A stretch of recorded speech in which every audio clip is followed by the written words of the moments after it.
Hello बच्चों, कैसे हैं आप लोग। आज सब स्वस्थ होंगे, अच्छे होंगे, मस्त होंगे, यही उम्मीद लेके आया हूं मैं। पिछली वीडियो में बच्चों हमने सॉल्यूशन का आरओ क्रिया विधि देखी थी, यानी प्रतिलोम परासरण के बारे में पढ़ा था। और प्रतिलोम परासरण के पूरी क्रिया विधि से आरओ का निर्माण हुआ है, ये जाने थे। अब उसके आगे जो अगला टॉपिक है हमारा सॉल्यूशन का अंतिम टॉपिक है वो वांट हाफ गुणांक है बच्चों। वांट हाफ गुणांक की खोज कैसे हुई आपको बताएं बच्चों। जब कोई विलेय हमारे विलयन में ऐसे मिले जिनका आयनन हो जाता था या तो संगुणन हो जाता था। आयनन हो जाने के कारण सॉल्यूशन में आयनों की संख्या या कणों की संख्या में वृद्धि हो जाती थी, इसलिए हमारे आयनन के होने के कारण वांट हाफ गुणांक की आवश्यकता पड़ी। दूसरी बात, अगर उनका संगुणन हो जाता था तो सॉल्यूशन में अणुओं की संख्या में कमी आ जाती थी, जिसके कारण अणु संघ गुण धर्मों में परिवर्तन आ जाता था। इनको बार बार अध्ययन किया वांट हाफ ने और एक गुणांक तय किया जिसे हम वांट हाफ गुणांक कहते हैं। वांट हाफ गुणांक सीधे अणुभार पर निर्भर करता था। जो अपसमान अणुभार आए थे, यानी सूत्र द्वारा निर्धारित अणुभार और परिकलन के बाद जो प्रेक्षित मान के द्वारा निर्धारित अणुभार थे, वो थोड़ा बहुत भिन्न भिन्न पाए गए। उनके कारण वांट हाफ ने एक गुणांक बनाया और प्रत्येक फार्मूले में उस गुणांक का गुणा कर दिया गया, जिससे ये त्रुटि दूर हो गई। तो बच्चों, पहला वांट हाफ जो गुणांक में सिद्ध किया गया वो था विलेय में वियोजन की प्रकृति। यदि विलेय पदार्थ में आयनन होने की या वियोजन होने का नेचर पाया गया था, तो विलयन के अणुसंघ गुण धर्मों में जैसे परासरण दाब, क्वथनांक में उन्नयन, हिमांक में अवनमन, आपेक्षिक वाष्प दाब अवनमन, ये सभी गुणों में वास्तविक रूप से अत्यधिक वृद्धि हो जाती थी। वृद्धि होने के कारण जो हमारे विलयन का प्रयोगात्मक रूप से निर्धारित अणुसंघ गुण धर्म थे, जो प्रयोगशाला में वैज्ञानिकों ने सिद्ध किए थे, उनकी वैल्यू सूत्र द्वारा निर्धारित अणुसंघ गुण धर्मों से ज्यादा थी। यानी हमारे जो सूत्रों द्वारा गणना करके अणुसंघ गुण धर्म निकाला जा रहा था, वो चाहे परासरण दाब हो, चाहे वो क्वथनांक में उन्नयन हो, चाहे वो हिमांक में अवनमन हो, या फिर आपेक्षिक वाष्प दाब अवनमन हो, तो सूत्र द्वारा निर्धारित करने के बाद जो वैल्यू आती थी उससे प्रयोगात्मक रूप से निर्धारित की गई वैल्यू सदैव अधिक रहती थी। इस कारण आयनन अधिक होने के कारण उसमें अणुओं की संख्या चूंकि ज्यादा हो जाती थी, ज्यादा होने के कारण इन सभी गुणों का मान अपेक्षा से अधिक बढ़ जाता था। और अणुसंघ गुणधर्म, चूंकि हम जानते हैं कि 1/अणुभार के समानुपाती होती है। अणुसंघ गुणधर्म अगर हमारा अधिक होगा तो अणुभार कम आ जाएगा, यदि अणुभार अधिक होगा तो अणुसंघ गुणधर्म में कमी आ जाएगी। तो चूंकि अणुसंघ गुणधर्म इस कंडीशन में 1 से अधिक होता है, अर्थात अणुभार में वास्तविक रूप से कमी आ जाती है। यानी प्रयोगात्मक रूप से निर्गत अणुभार वास्तविक अणुभार से कम हो जाता है। ये बात हमारे समझ में आ गई। तो जब वियोजन वाले विलेय को हम विलयन में मिलाते थे, उस कंडीशन में हमारे जो वांट हाफ गुणांक थे वो कैसे निकले। तो मान लेते हैं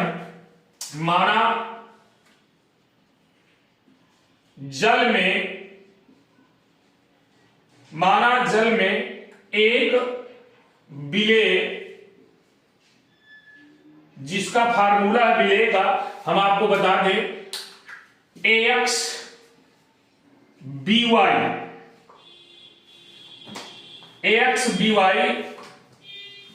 घुला, ये विद्युत अपघट्य है और इसका वियोजन हो जाता है। घुला है जिसका वियोजन प्रकार होता है। जो घुला उसका वियोजन कैसे होता है देख लीजिए आप बच्चों। वियोजन हमारा जैसे ये है आपका AXBY रिवर्सिबल, दोनों तरफ रिवर्सिबल हो जाएगा। और ए जो इसका ए का आयन है वो कैसे निकलेगा, X dot A Y plus ion plus इसका जो है आगे गुणांक हो जाएगा Y प्लस आयन इसमें आ जाएंगे, और इसमें YB X माइनस आयन आ जाएंगे। तो इसका वियोजन इस प्रकार होता है, यानी X इसका गुणांक हो जाएगा, Y इसके आयनों की संख्या हो जाएगी, इसमें Y इसका गुणांक हो जाएगा, X इसके आयनों की संख्या हो जाएगी। मान लीजिए कोई हमारा जो ये हमारा विद्युत अपघट्य विलेय पदार्थ था, विलेय जो विद्युत अपघट्य था जिसका आयनन इस प्रकार हो जाता है। तो बच्चों अब हम यहां देखेंगे कि इसके आयनन में कैसी कंडीशन हुई। तो जब आयनन होने से पहले यानी वियोजन के पहले, वियोजन के पूर्व इस पदार्थ का जो मात्रा थी वो 1 मोल थी, यानी इसका वियोजन कुछ भी नहीं हुआ था। अब वियोजन होने के पश्चात, वियोजन के पश्चात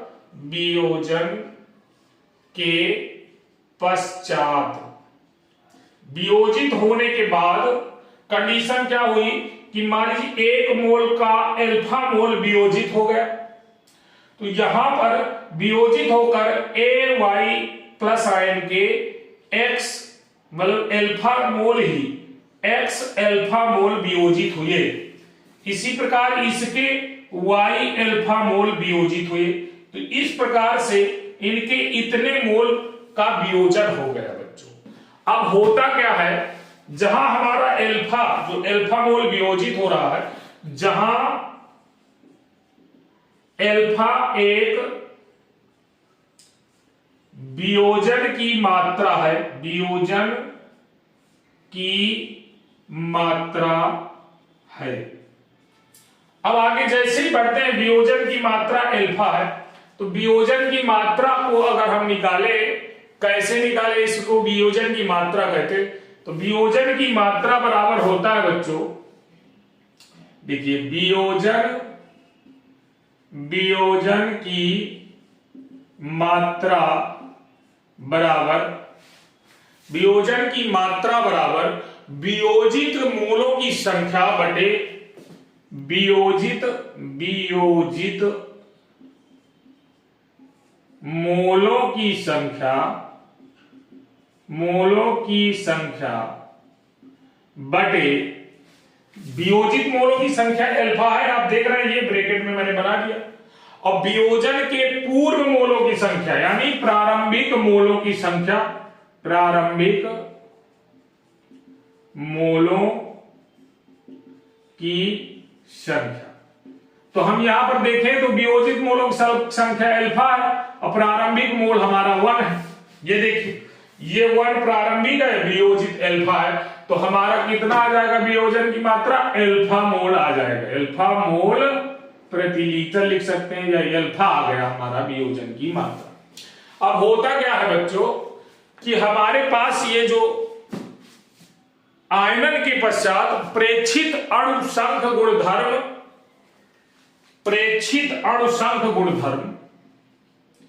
प्रेक्षित माने प्रयोगात्मक, अणुसंघ गुणधर्म, प्रेक्षित अणुसंघ गुणधर्म प्रोपोर्शनल के समानुपाती हो जाता है वियोजन के बाद विलयन में कणों की संख्या। यानी वियोजन के बाद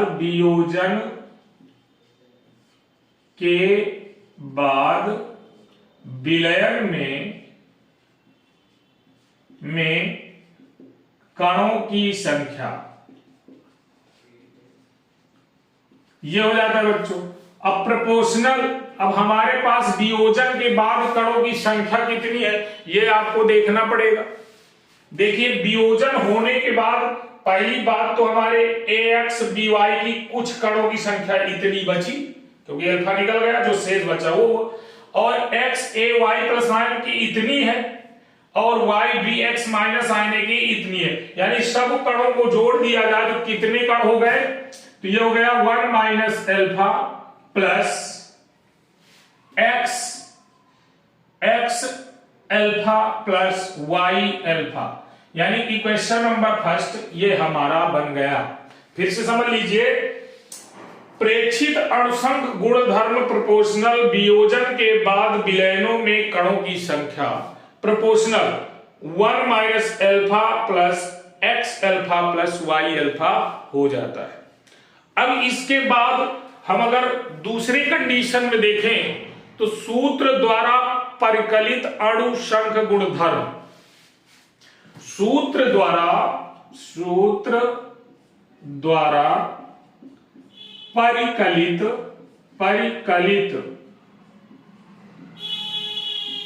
अणुसंघ गुणधर्म प्रोपोर्शनल, वियोजन के बाद की बात कर रहा है तो अब हमको करना है वियोजन के पूर्व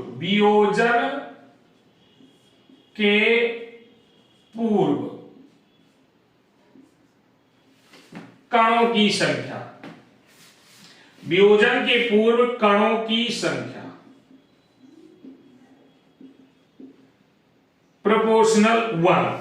वियोजन के पूर्व हमारे जो कणों की संख्या वो कितना देख लीजिए 1 है, तो ये समीकरण नंबर 2 हो जाता है बच्चों, समीकरण नंबर 2 हो जाता है। अब चूंकि हम जानते हैं अगर हम वियोजन के समीकरण 1 और 2 में, समीकरण 1 का 2 में भाग दे दें, समीकरण फर्स्ट का सेकेंड में भाग देने पर प्राप्त मान अणुसंघ या वांट हाफ गुणांक कहलाता है, वांट हाफ गुणांक कहलाता है।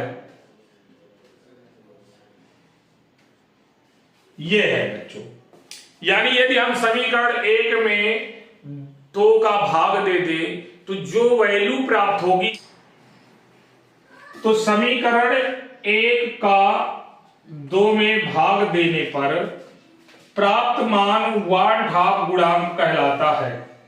बच्चों अगर हम समीकरण 1 में 2 का भाग दे दें तो जो वैल्यू आएगी शेष वो वांट हाफ गुणांक कहलाएगी। अब बच्चों हम क्या करें, भाग दे के देख ले, तो देखिए गौर से यहां पर प्रेक्षित अणुसंघ गुणधर्म है और यहां पर सूत्र द्वारा परिकलित अणुसंघ गुणधर्म है, देख लीजिए दोनों का।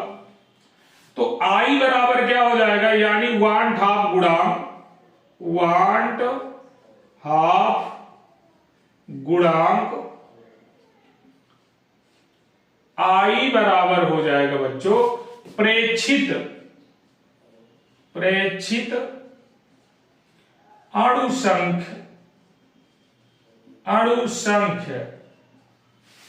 गुणधर्म बटे सूत्र द्वारा परिकलित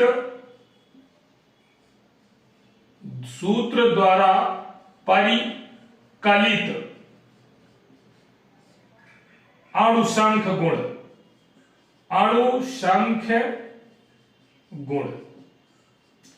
अर्थात हम इसको देखेंगे और से देख लीजिए, प्रेक्षित अणुसंघ गुणधर्म बटे सूत्र द्वारा परिकलित अणुसंघ गुणधर्म, तो ये हो जाएगा I बराबर, यहां पर ये पूरी वैल्यू प्रेक्षित अणुसंघ गुणधर्म है, यानी 1 minus alpha plus x alpha plus y alpha हो जाएगा। अब पूरे का बटा कर दिया जाए सूत्र द्वारा परिकलित, तो सूत्र द्वारा परिकलित अणुसंघ को वियोजन के पूर्व के कणों की संख्या 1 मान ली जाती है, 1 का भाग दे दीजिए, तो I बराबर हमारा क्या जाएगा 1 minus alpha plus x alpha plus y alpha. तो ये हमारा समीकरण आ जाएगा बच्चों, आप गौर से देख लीजिए। यदि अब हमको इस I की वैल्यू को ध्यान रखना है, I की वैल्यू सदैव 1 से अधिक होती है, ये बात याद रखना है। यानी I की वैल्यू, I बड़ा होता है सदैव 1 से। यहां पर विशेष ध्यान रखना कब, जब विलेय का वियोजन हो रहा हो तब, यानी 1 से I की वैल्यू ज्यादा होगी। इस कंडीशन में हम अगर अणुसंघ गुणधर्म की बात करें तो यहां पर प्रेक्षित अणुसंघ गुणधर्म, ये देखिए सूत्र द्वारा निर्मित अणुसंघ गुणधर्म प्रयोगात्मक यानी प्रेक्षित, प्रयोगात्मक को ही प्रेक्षित कहते हैं, जरा देख लीजिए, प्रयोगात्मक को ही प्रेक्षित कहते हैं। द्वारा अणुसंघ गुण, जो प्रयोगात्मक अणुसंघ गुणधर्म है वो अधिक होते हैं सूत्र द्वारा निर्धारित अणुसंघ गुणधर्मों के। इस कंडीशन में अगर वांछा गुणांक I और वियोजन की मात्रा एल्फा में हम कोई संबंध स्थापित करें तो उसको कैसे निकालेंगे, जरा देख लीजिए। अणुसंघ गुणधर्म और इसमें, तो इसी के आगे हम आपको बता दें, एक को हम इधर ले आते हैं, 1 को इस पक्ष में, तो देखिए I-1 हो जाता है, बराबर बचा क्या, इस माइनस एल्फा को उधर ले जाते हैं, तो ये हो जाएगा x alpha plus y alpha minus alpha. यदि हम इसमें एल्फा कॉमन ले लें तो बचेगा x प्लस वाई माइनस 1, ये हो जाता I-1। अगर एल्फा की वैल्यू निकाले तो ये हो जाएगा I-1 अपान x प्लस वाई माइनस 1, इसका इधर भाग लगा दिया। अब चूंकि आप जानते हो x प्लस वाई क्या है, x प्लस वाई हमारे आयनों की संख्या है। चूंकि जो आयनन हुआ है उन आयनों की संख्या है, हम n बराबर x प्लस वाई मान सकते हैं, ये आयनों की संख्या होती, तो ये हो जाएगा एल्फा बराबर I-1 अपान x प्लस वाई बराबर n-1। तो ये आपका, यदि किसी विलेय पदार्थ का, विद्युत अपघट्ट पदार्थ का आयनन हो रहा है तो उनके वांछा गुणांक I तथा वियोजन की मात्रा एल्फा में यह संबंध होता है, यह आपको ध्यान में रखना होगा। तो बच्चों इस प्रकार से हम पहला विलेय में वियोजन की प्रकृति, अगर कोई विलेय पदार्थ घुला है विलेय में और उसमें वियोजन का नेचर पाया जाता है तो हम यहां पर I बराबर 1 minus alpha plus x alpha plus y alpha से निकाल सकते हैं, जहां x किसका, आयनों की, x और y दोनों इनके आयनों के क्या है, ये आप जानते हैं गुणांक हैं, जिन्हें रस समीकरण में गुणांक कहते हैं। तो इन गुणांकों का योगफल कर दिया जाए तो कुल आयनों की संख्या इस स्मॉल n से प्रदर्शित किया जाता है। तो एल्फा बराबर I-1 अपान n-1 हो जाता है। तो बच्चों इसका स्क्रीनशॉट ले लीजिए। इसके बाद हम विलेय में संगुणन की प्रकृति के बारे में समझाएंगे। ले लीजिए,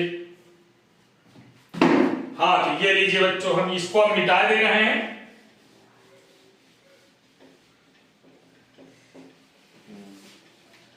अब देखिए, अब हमारा जो दूसरा पार्ट है वो आपके सामने लिखा हुआ है, देखिए दूसरे पार्ट की चर्चा करें तो क्या होगा हमारा, अगर दूसरे पार्टीशन में देखें तो विलेय में यदि संगुणन पाया जाए, संगुणन मतलब ये होता है उसके आयन आपस में क्रिया करके कोई अनआयनित कंपाउंड बना ले तो उसके आयनों में निश्चित रूप से कमी आना। तो जब विलयन में संगुणन होकर अनआयनित कण बनेंगे तो उनके अणुओं की संख्या में कमी आएगी। संगुणन का यह मतलब है, संगुणन का तात्पर्य क्या है, आयनों में कमी, आयन आपस में जुड़कर अनआयनित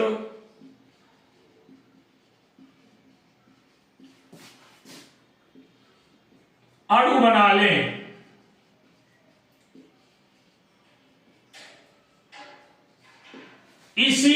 हम संगुणन कहते हैं, अनआयनिक अणु बनाने वाले को।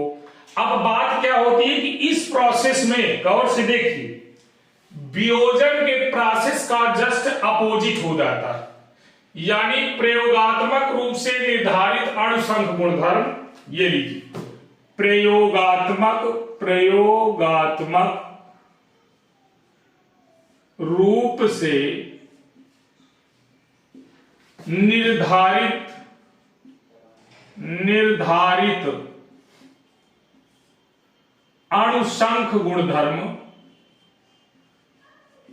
अणुसंख्य गुणधर्म छोटा कम हो जाते हैं संगुणन के बाद या सूत्र द्वारा निर्गत अणुसंघ गुणधर्म के। यहां लिख सकते हैं सूत्र द्वारा निर्गत अणुसंघ गुणधर्मों के। मतलब ये छोटे हो जाते हैं सूत्रों द्वारा जो हम निकालते हैं। क्यों हो जाते हैं? क्योंकि हमारे प्रयोगात्मक रूप से निर्गत अणुभार प्रयोगात्मक रूप से प्राप्त अणुभार अधिक हो जाते हैं वास्तविक अणुभार से। अब आप जानते हैं ये हो जाते हैं, तो यहां पर अणुसंघ गुणधर्म किस पर निर्भर करते हैं ये आप जानते हैं। अणुसंघ गुणधर्म 1/, अणुभार के समानुपाती होते हैं, यानी अणुभार बढ़ेगा तो अणुसंघ गुणधर्म घटेगी। तो वास्तविक अणुभार छोटा हो जाता है, ये बढ़ रहा है, आप देख रहे हो, तो हमारे अणुसंघ गुणधर्मों में क्या आएगी? अणुसंख्य गुणधर्म प्रोपोर्शनल 1/, अणुभार होता है। जरा देखिए इस कंडीशन में जब संगुणन होता है उस समय प्रयोगात्मक रूप से प्राप्त अणुभार वास्तविक अणुभार से अधिक हो जाता है, अर्थात अणुभार बढ़ गया तो अणुसंघ गुणधर्मों में कमी आ जाती है। विशेष रूप से कमी आ जाने के कारण यहां पर जो हमने उसमें देखा कि I की वैल्यू 1 से अधिक हो जाती है, इसमें I की वैल्यू 1 से कम हो जाएगी, यानी 1/2 गुणांक की वैल्यू 1 से कम हो जाएगी। ये बात आपको याद रखना है। अब अगर हम इसको सिद्ध करके देखें तो इसके जस्ट अपोजिट ही है। तो मान लीजिए इसको हम सिद्ध करते हैं तो यहीं से करते इधर को पीछे वापस आ जाएंगे, ठीक रहेगा। तो मान लीजिए हमारा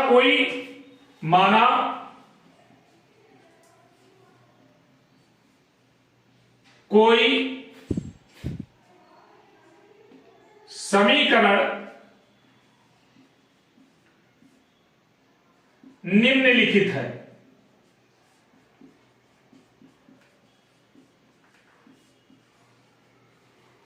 यानी हमारा जो समीकरण है वो कैसा है? यन ए रिवर्सिबल n,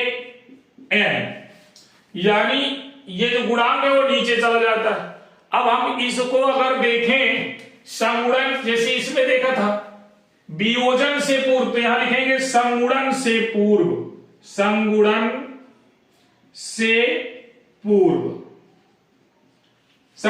पूर्व मान लीजिए इस पदार्थ की मात्रा 1 मोल है और इसकी 0 है। संगुणन के पश्चात अब यहां पर मान लीजिए अल्फा मोल संगुणित हो गए, तो यहां पर क्या हो जाएगा? अल्फा/m हो जाएगा मोल। अब संगुणन के पूर्व और संगुणन के पश्चात ये कंडीशन रही बच्चों। उसमें आपने देखा कि उसके यहां पर 1 - अल्फा था, यहां x अल्फा, यहां y अल्फा था, यहां अंतर आ गया क्योंकि इसके पूरे संगुणन की जो हमारी ये समीकरण है उसी में अंतर आ गया। अब क्या होता है, सूत्र द्वारा परिकलित या उसी तरह जिसमें उसमें था उसी तरह इसमें हो जाएगा। देखिए बच्चों, सूत्र द्वारा परिकलित, सूत्र द्वारा परिकलित, सूत्र द्वारा परिकलित या अपेक्षित अणुसंघ गुणधर्म या अपेक्षित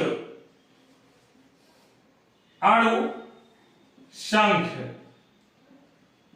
गुणधर्म, अणुसंघ गुणधर्म प्रपोर्शनल समानुपाती है। संगुणन के बाद कणों की, संगुणन के बाद देखिए सूत्र द्वारा है जो आपका वो अलग होगा, सूत्र द्वारा जो होगा संगुणन के पूर्व होगा। तो यहां लिख देंगे संगुणन के पूर्व, संगुणन के पूर्व अणुओं की संख्या या अणुसंख्य गुणधर्म, कणों की संख्या लिखे तो ज्यादा अच्छा रहेगा, पूर्व कणों की संख्या।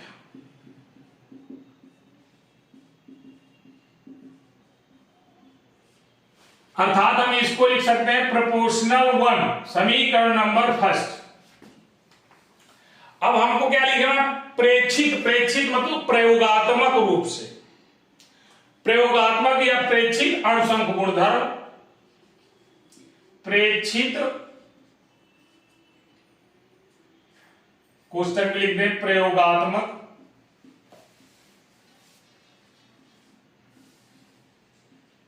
अणुसंख्य गुणधर्म प्रोपोर्शनल, संगुणन के बाद, संगुणन के बाद अणुओं की संख्या,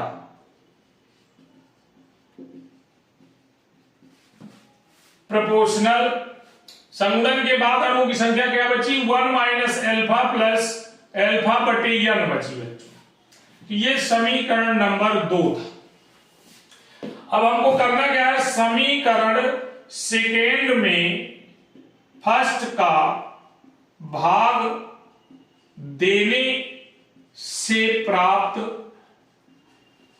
मान वांट हाफ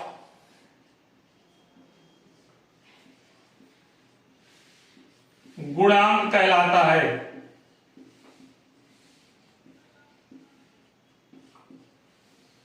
तो क्यों ना समीकरण 2 में 1 का भाग दे दें, तो समीकरण 2 में हम प्रेक्षित अणुसंख्य गुणधर्म लिख दें, वांट हाफ गुणांक, वांट हाफ गुणांक बराबर ये देखिए वांट हाफ गुणांक आई बराबर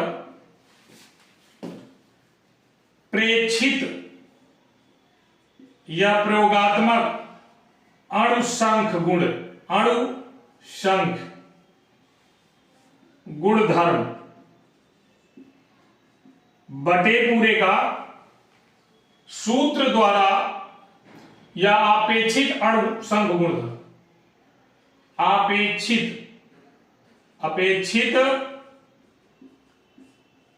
अणुसंख्य गुणधर्म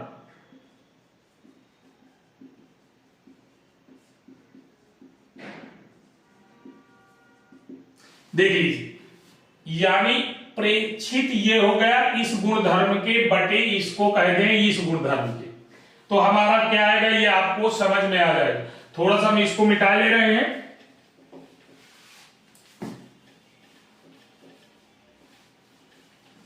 अब देखिए इसकी वैल्यू पुटअप करें तो ऊपर आपका क्या हो जाएगा 1 माइनस एल्फा प्लस एल्फा बटे n पूरे का भाग देंगे तो 1 हो जाएगा।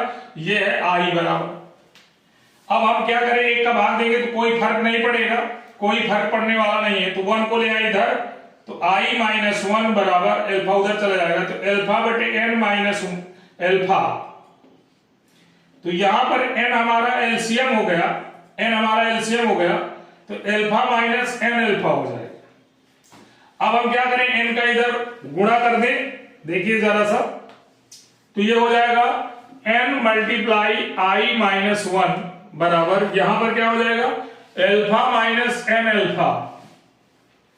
तो ये हो जाएगा n i minus 1 equal alpha common हो जाएगा, तो 1 माइनस n हो जाएगा।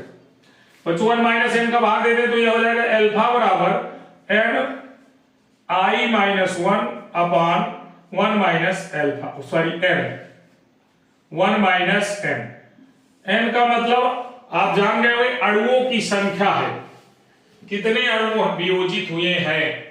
तो इस प्रकार से बच्चों यहां पर एल्फा और अणुसंग गुणधर्म आई में संबंध निकल आता है, और आई की वैल्यू निकालें तो हम यहां निकाल सकते हैं। तो वान ठाप गुणांक में दो प्रमुख हमारे संबंध निकलते हैं, यानी कुल मिला के सभी समीकरणों में हमें आई का यदि यूज करना है तो कैसे करेंगे आप समझ लीजिए।